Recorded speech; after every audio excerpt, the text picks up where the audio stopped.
our next speaker is Ollie Stern, who, well, actually, we used to work together many years ago, and actually in more recent years have also been doing some work together. Ollie, do you want to just come straight to the stage and introduce yourself, and then we'll get cracking with our discussion? Sure. Thank you very much, Sarah. It's great to be here, and I agree. I think, unfortunately, as a consultant for businesses, I'm going to struggle on the inspirational front to compete with Lorraine, but that really was amazing, so thank you. Yeah, so as Sarah said, Sarah and I used to work together, but I now lead the business intelligence practice at Kroll here in London. The business intelligence practice is part of our forensic investigations and intelligence practice, and I'll leave all the acronyms from now on, but ultimately what we do is preemptive investigations, helping clients to think through investment strategies and allocate capital.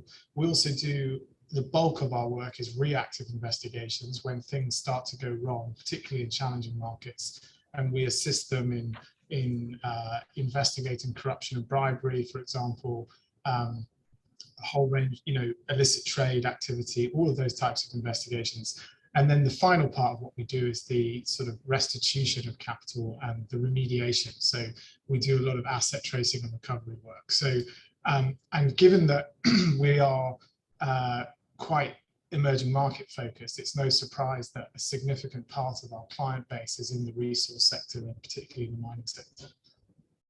So with that then, Ollie, so if you are, say, for example, a client comes to you and they say, hey, we want to know all about, I don't know, mining in this country. What kind of questions do you generally get asked about the mining sector? And kind of almost listening to what Lorraine was saying earlier, where from a hotel perspective, you just, in terms of collecting together that information, you can start off very simply, but I suspect people are asking quite complex questions in some cases.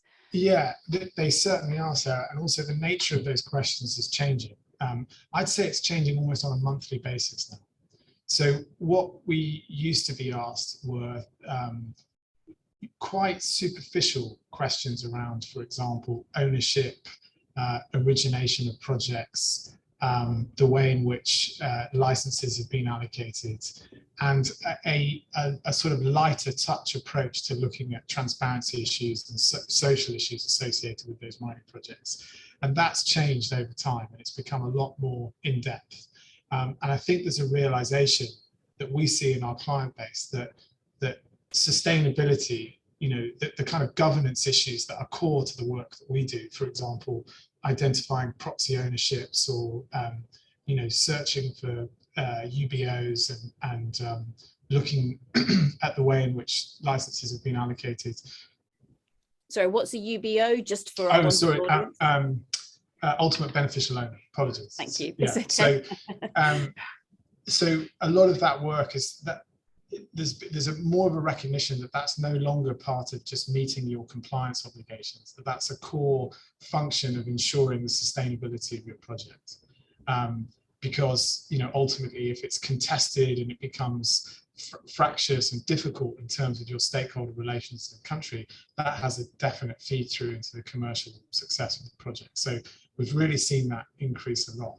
The other thing I'd say is that, unsurprisingly for us, the really big major mining companies come to us less often because they have in-house capabilities. And we often serve the more mid-tier section of the market. And I think what's fascinating there is that there's been a real shift, and I'm sure the audience, on this conference is going to be familiar with this, that there's a lot more recognition of the social issues that relate to mining projects in emerging markets and the impact that can have on security of tenure and sustainability. And I think what's interesting is that if obviously we work for the mining companies themselves, but we also work for a lot of financial institutions that are contemplating financing mining projects.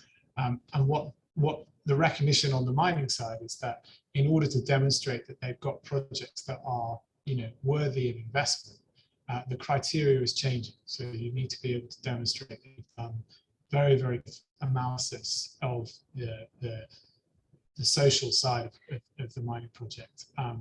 And I think a particular focus for us of late has been on the business and human rights side. So the questions have become I think if I characterize it as 5 years ago, can you confirm ownership? Can you look at who's involved and check for corruption issues, and maybe have a quick look and make sure there aren't any societal, issues, see what the NGOs are saying? That's become a lot more engaged and a lot more forensic, and is actually, speaks to some of the things that many of the other panelists have said today, is that the work we do in terms of intelligence gathering within the civil society groups provides really useful and transformative information that can help make those projects a success. And so by generating that information, I think the mining companies are, it's hugely useful for them in their decision making. So with this, Ollie, it sounds like a lot of the information is getting more complex. And so then when you need to draw the line on, okay, do we have enough information now in order to make our decision? Is that getting more difficult? Yeah, I think it's more of a continuum now as well. I think that the flow of information, we do a lot more monitoring and regular updates on intelligence gathering than we used to. It used to be more of, there would be an investment committee decision and our consultative input would feed into that. But now it becomes a lot more of an ongoing process. I think that if your question is the hurdle for investment higher, then yeah, absolutely. I think it's significantly harder to raise capital and deploy capital if some of those question marks are hard to answer. So, for example, and I'm worked in the mining industry, but I'm not a technical specialist, but a lot of the gold projects in the Sahara region, for example, that's really challenging now to I think a longer term view of sustainability, geopolitical risk is more challenging for clients to go to market and raise capital. And so with this, Ollie, then are you seeing, because I mean those thresholds effectively that everybody is looking for, are you seeing people saying, okay, well, this particular organization over here, we can see that they are actively building towards that hurdle, but they're not quite there yet. So actually we will maybe we'll go into an engagement relationship with them. So we need to monitor them over on like a constant basis and actually see where they are at. Are you seeing more of that at the moment? Yeah, we absolutely are. And I think I know some of your work touches on this as well, Sarah, but what I think is interesting about that sort of monitoring side of things is that there are very advanced AI tools that help, gather public domain information that informs our clients about the situation on the ground in relation to a particular project. And as a sort of human intelligence specialist, what I find somewhat reassuring, and hopefully will keep me employed for some time, is that there is still no replacement for on-the-ground consultative intelligence gathering, because particularly for anticipating issues that might arise later on, the monitoring piece needs to be, I feel quite strongly that if the sustainability world moves too much to a kind of arm's length AI, artificial intelligence enabled monitoring approach, we will miss that granular information on the ground, which actually is transformative both commercially, but also helps to ensure sustainability. And so do you see it as needing kind of different layers of information in a way, almost to kind of bring them together and say, okay, well, where do they agree with one another? Where do they disagree? And all of that pointing in the direction of well, actually, how robust is this knowledge that we're collecting? Absolutely, yeah.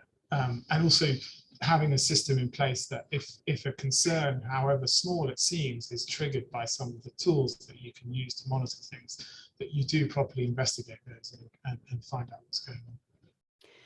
So with this then, Ollie, so I know that you work with a lot of the financial institutions. Do you want to just give us some insight as to what are they actually asking about at the moment, and is it changing? Are they truly changing what they're doing, or actually is it the same as it's always been?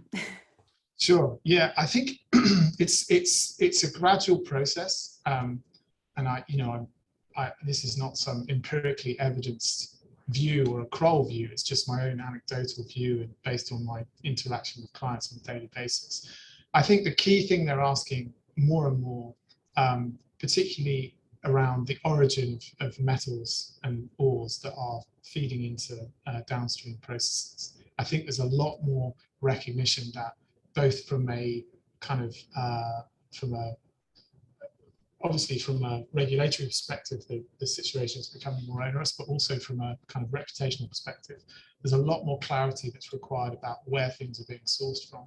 And I do think there's also not alarm, but there's a recognition of how opaque that is in particular markets. So I think that's really something that I've noticed. People seem somewhat surprised that they're not able, we might, for example, get a call saying, we've been buying, aluminium from this smelting plant, for example. Can you help us find out where all the inputs come from? And that's a real challenge. It's really, really difficult. And it, that's so there's a opacity in that market that I think is starting to be recognised and people are concerned about.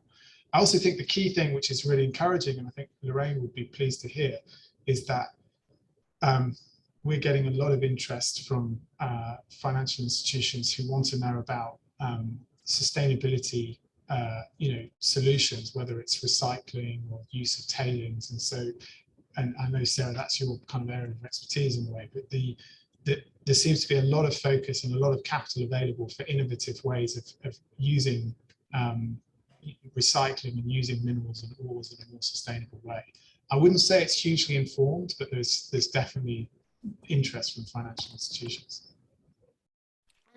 And with this, what's driving this change, Ollie? I mean, why are they increasingly asking about sustainability? Is it because they actively want to change the world, or is it because they're having to? I'm just hoping that my financial institution clients are not watching on YouTube, but I think I'll be completely honest. I think it's a availability of capital. So the pools of capital available for like clearly unsustainable resource use are, decreasing all the time. Unfortunately, well, I'm betraying my own sort of ideological position, but I think the situation in Ukraine has had an impact on that because of the scarcity of resources and the sort of sense that supply chains need to be met and alternatives need to be found. But generally speaking, the pools of capital available for projects are diminishing unless you can demonstrate sustainability. And I also think that there is a shift. I mean, people want to work in impact. Lots of people want to work in private equity that has a development focus, that has a sustainability focus, and less people are interested in just sort of pure play finance, I suppose. I think there are anomalies. There are sort of sacred cows where people, I think, for example, in the US oil and gas market, I think there is still a significant client base that's perhaps less interested and less advanced in some of this thinking. Okay, that's really interesting, kind of seeing the slight discrepancy, I guess, between different marketplaces, and picking up on the comment that Lorraine's just put into the chat, companies being afraid of reputational damage. So that reputation aspect is of course it's important. Has it always been important, or is it becoming more important at the moment? I think it's always been important, but the touch points for those reputational issues are becoming more, so it moves further and further up the value chain. So I think, for example, that we work for a lot of clients in the fast-moving consumer goods space, or in the fashion space, for example, and I think there's a lot more recognition that the impact of either a lack of transparency or corruption, or social issues like human rights abuses in their supply chain is really, really damaging. And it significantly reduces their ability to raise capital at a competitive level. So absolutely, it's changing. Yeah. And for me, I think and I'm sure it's been the subject of many of your discussions over the week, but the one area that I think is waiting to happen and is going to be really profound is the recognition of the use of rare earths and various different precious metals for battery production, particularly in the US, and what that's going to mean for supply chains in Central Africa or wherever else in the world. I know that there is recognition amongst downstream users that that's going to be a significant challenge. And so from a reputational perspective. Yeah. And are you seeing the pull for that information then at the moment? I know that you kind of said, yes, so where's my aluminium coming from, and where does the alumina or the hydrite, for example, come from to actually go into that smelter, and where does the bauxite come from before that? With regards to rare earth elements, for example, I mean, this is something where the elephant in the room perhaps is China and the processing capability that China has. When you're speaking about the US, is that people looking for, okay, it might be coming through China, but we need to know what happened first? Or is it, okay, are there areas that we can invest in where perhaps the transparency of that supply chain is a little bit more clear? Yeah, so it's definitely both. And I think there's the shift, if you use the China example, the shift is that maybe some years ago, there was a sense that if your supply chain was started at the smelter. And I think there's a recognition now that that's very different. I do think that that's a real challenge, and I think I think under-resourced and there's a lack of understanding. It's quite opaque. So I think that will take some time to become workable. On the latter side of things, yeah, absolutely. I think people are looking for sustainable supply chains, but I think there's a sense that, for example, certain companies have come out and said they're going to source, in quite a vertical way, source commodities from particular markets in Africa in an effort to make it more sustainable. But I wonder if, I think a lot of thought and effort needs to go into making sure that that is indeed as transparent and sustainable as they think it could be. So let's follow that train of thought as well, though. So if people are saying, okay, well, no, actually, I want to source this from, say, the Democratic Republic of Congo or whichever the country might be, because, of course, with that, it's high threat and high opportunity, because if you can get it right, then the improvements, for example, the wealth that can be shared, et cetera, within those particular areas is phenomenal. So how much of this, I mean, where do you see developments coming in with all of this, Ollie? You mean sort of broader socioeconomic development? Yeah. Yeah. Yeah, I think it is a consideration. I think that, again, I'm going to speak really frankly. I think there's a somewhat of a reliance in the mining industry on like DFI, development finance institution involvement. There's a sense that, if the IFC are involved, or if the World Bank has endorsed something, therefore the kind of socioeconomic element is a given. And I think so.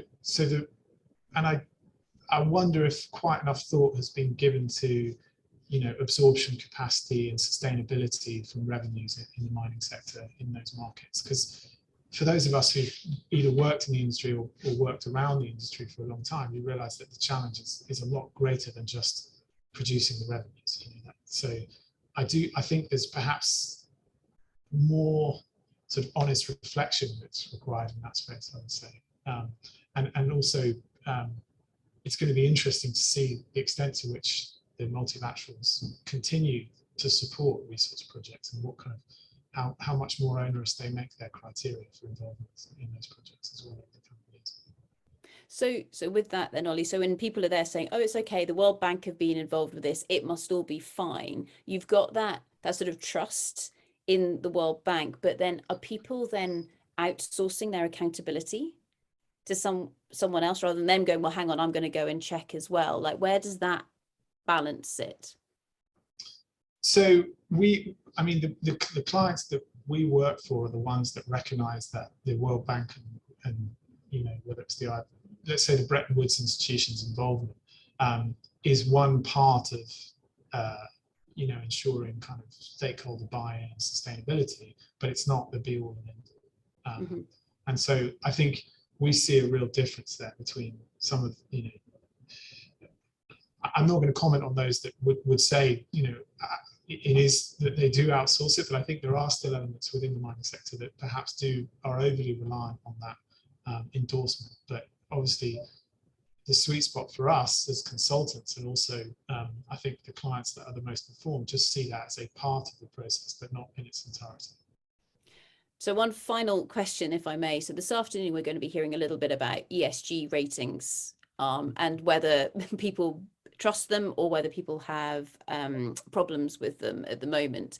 Would you roll some of the ESG ratings, for example, into that bucket, or would you put them somewhere slightly further away? So that was a very poorly worded question. But Do you I think mean know the bucket of whether it's sort of how, if people is are it an effective way of monitoring the actual yeah, situation on the ground? exactly. Well, okay, so I think that's a really interesting question. I think as it stands at the moment, it's a useful indicator, and it shows, you know, in my mind, it's useful for identifying trends, but I don't think it picks up on the granularity of what's actually required to understand the true impact of projects and the nature of relationships with stakeholders. So the risk is that it becomes commoditized and high value, and therefore misses the key issues on the ground.